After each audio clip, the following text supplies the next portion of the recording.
Hello everyone. Good afternoon, good evening, good morning, depending on wherever you're watching us from. You are welcome to BMS channel.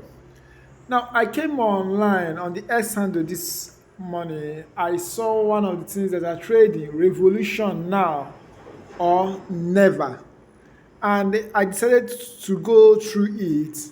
And after checking what I saw there, I decided to make a video on that. We all know how it started from Kenya, from the financial bill now to the president of Kenya must go. In fact, there's a video that is making round on the X handle. I'll be dropping that video here for us to watch to see what is really happening in Kenya and you use it to justify what is also happening in Nigeria. In fact, I believe this will be making Nigerian government to be afraid at this moment. The APC government led by Bola Ahmed Tinubu will be afraid. See what is happening in Kenya, only the financial bill that was increased, let alone what the government of the APC led by Bola Ahmed Tinubu is doing to Nigerians. Guys, I'll be dropping that video for you people to watch and see why APC will be afraid. First, I have here, when the rich rob the poor, it's called business. When the poor fights back, it's called violence. Reject Financial Bill 2024. This is how it started from Kenya now to the president must go.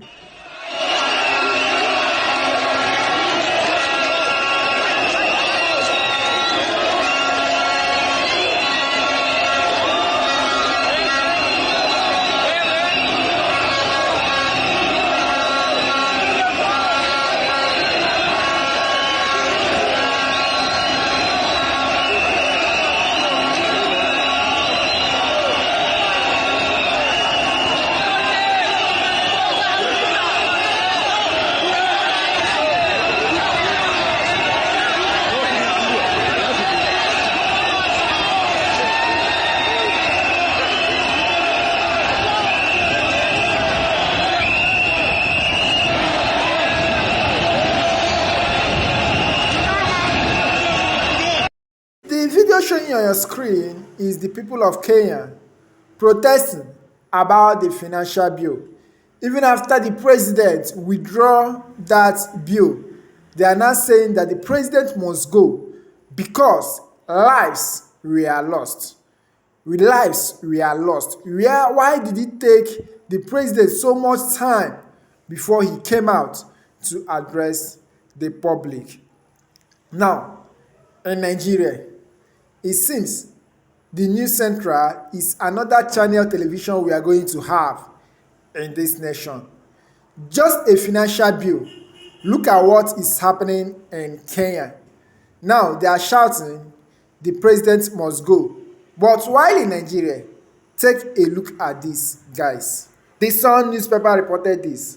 Senators, reps to spend 40 billion naira on SUVs.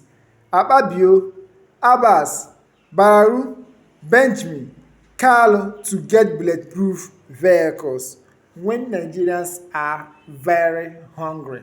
Guys, look at what News Central have to say about Bola Ahmed Tinubu and the government that is making APC to be afraid as people call for revolution.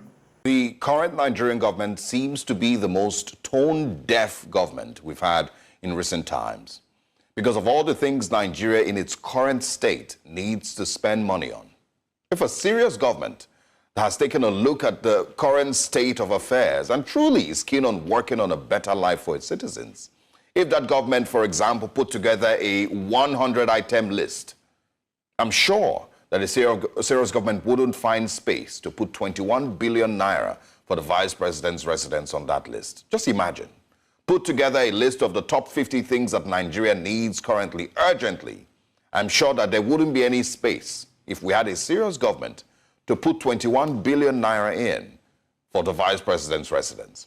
But the government in Nigeria today continues to show Nigerians very clearly that its priority isn't the Nigerian people. This, ladies and gentlemen, is renewed hope.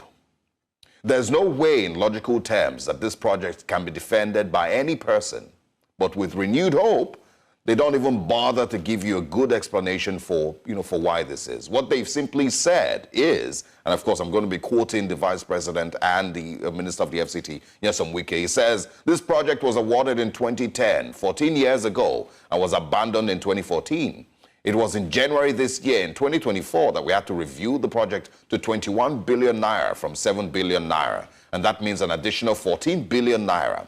He goes on to say, for our Vice President's residence to take 14 good years, and then Mr. President within a year made it a reality. This is what is called renewed hope. Now, it goes on to say that President Tinubu explained that the provision of a suitable residence for the Vice President is not merely a matter of convenience, but also a symbol of respect for the office and the individual who occupies it. Again, this is what we see as renewed hope. And the thing here is, the Honorable Minister of the FCT sees this as something that Nigerians should applaud them for completing an unfinished project. He's proud of it. He's excited to tell you that they've finished this project in 1 year. But this is the same government that told Nigerians to tighten their belts. And the same Nigerians have had to make completely insane sacrifices just to survive current realities. The same government does the complete opposite, has no thought in itself to hold back when it's time to spend billions and billions of naira. In what way in any universe is spending 21 billion naira on the Vice President's residence beneficial to the Nigerian people? Why does Nigeria need that residence currently? And calling this a waste of money, of course, calling the whole project a waste of money, goes to show Nigerians exactly what this government has in its renewed hope agenda. More and more waste of the country's resources. Now, not only is the renewed hope wasteful in mind-blowing proportions, it is also very proud and loud when they waste Nigeria's money. It's only in Nigeria that you see the president or vice president and other top government officials leave their official duties to go and cut ribbon at the opening of a house. You wouldn't see this anywhere else in the world. And it shows clearly that these people are not busy. They have their priorities very, very twisted. One would expect that when such an expense is brought to the National Assembly or Mr. President's table, they will look at it and say, no, not right now, because Nigeria needs every available penny to be redirected into healthcare and education, security, and other more important issues. That's what you would expect in a country that knows that it doesn't have money to waste. But Nigeria has money to waste. The Nigerian government has money to waste. The renewed hope agenda has billions of naira to waste. Don't be fooled. And so it is in my view that we need to stop trying to remind the presidency about the sufferings of Nigerians. Stop this whole talk about, oh, Mr. President needs to be made aware that Nigerians are going through a lot. Because don't be deceived. It's not that they are not aware. They just have other things that they are focused on in the interim. Good morning, Nigerians.